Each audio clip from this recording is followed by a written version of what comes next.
Magandang hapon at kung saan po ay nasaksihan natin ang bayan ng Lambayong na Nutrition Month at kung saan po pinagdiriwang at isang magandang halimbawa ang bayan po ng Lambayong ay sinisibit sa angarin na walang malnourished na bata at maging kumpleto ang kanilang mga gamot sa health center at nasara po natin si Honorable Barangay Captain Edgar Perolino at isa po sa muntik na mag-champion at doon sa kanilang cooking contest sa bayan ng Lambayong.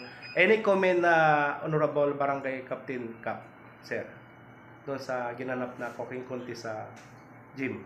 Okay, so magandang hapon po sa ating lahat. So yun po, supposedly is hindi ako nakapunta doon. So yung Committee on Health, sa ngalan po ng ating Kabarangay Kagawad Committee on Health, Honorable Marcelo Santiago, and of course sa kanya pong mga kasamahan ng mga BHW.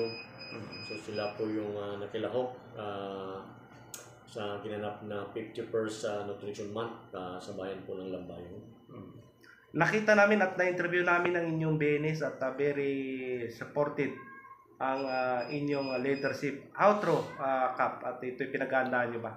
Opo naman kahapon, so sinabi nila sa akin, so as a barangay captain, so kung ano po yung ano po yung programa na especially po yung nutrition month po, so kanina po ginanap, so sabi ko kung ano po yung kailangan ninyo, so sabihin nyo lang, at least dito po tayo, sabi ko. So yun, binigyan ko sila kahapon ng budget, at least siya maaga pa nakapag-prepare na sila, lalong-lalo na po yung mga lutuin po nila doon sa activity po ng 51st Nutrition Month sa bayan ng Lambayong.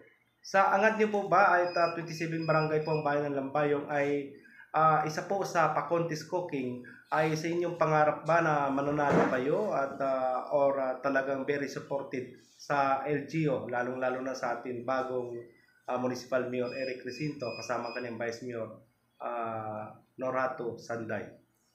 Okay po, yun po ang plano. So yun lang ang isa lang sa hangarin is number one is yung participation po ng partisipasyon po namin dito sa barangay.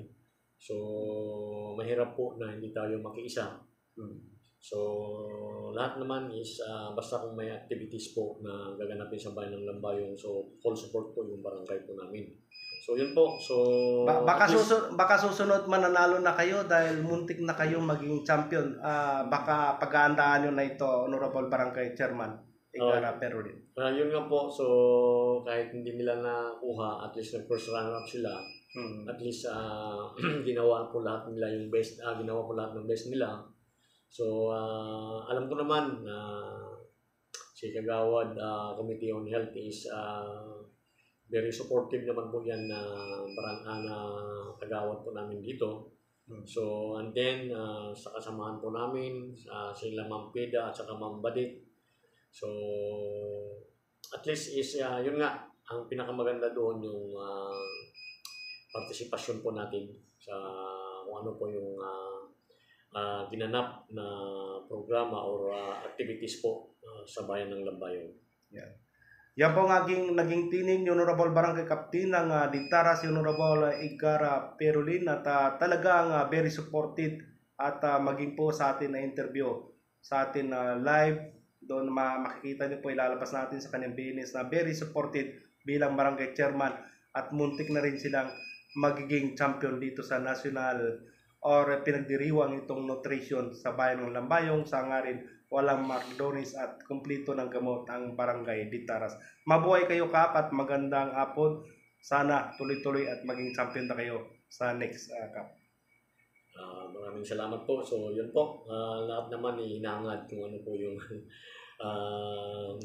sa lahat po is yun po ang hinahangad ng mga barangay, lalong-lalo na po sa mga competition na yan. So at least is nakakuha po sila ng so first runner up sila. So maganda na yung record po nila dito po sa barangay namin. Thank you.